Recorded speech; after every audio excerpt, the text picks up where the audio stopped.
Кире Лазаров. 10% талент.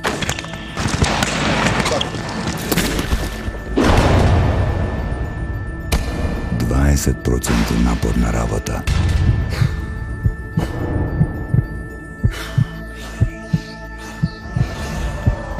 И 70% вода.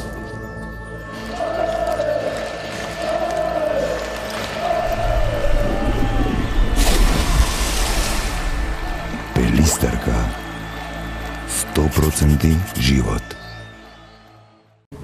Кога се знаеме дека нашиот пласман не може да биде подобар од 9-тото место, меѓутоа бонус за оваа генерација, посебно за вас младите ракометари, е третиот меч со светскиот prvак Шпанија во половина година. Што значи тоа за еден млад ракометар, на едно големо натпреварување, пак да игра против светскиот prvак?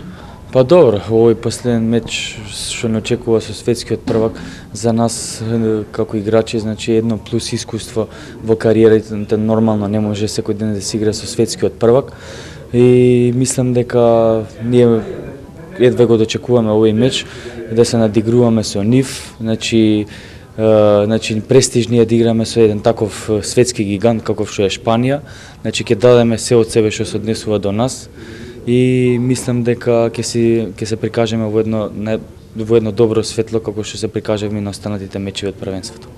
Пред 6 месеци кога игравме во квалификациите имавме многу проблеми, делува физички импресивно, Штербик бранеше се што може да се одбрани, но тогаш игравме без Кире Лазаров, а сега тие го немаат Штербик, видовме против Австрија дека се ранливи. Колку овој натпревар ќе биде поинаков од претходните? Па добро, сега гледаме дека на првенството Шпанија не е она сила како што имаше на претходното на светското првенство од минатата година, значи малце се ранливи, го нема Штербик на голот, нема таа сигурност што се вели во одбраната, каде што може да фати над 15 топки секој надпревар, значи малце се ранливи, видовме на вчерашниот меч со Австрија, значи не се вистински дека што знаат да бидат, значи ние ќе се обидеме од наша страна максимално тие нивни недостатоци да ги видиме кои се нивните грешки, да ако можеме да одиграме најдобро што можеме и да излечеме некој поволен резултат.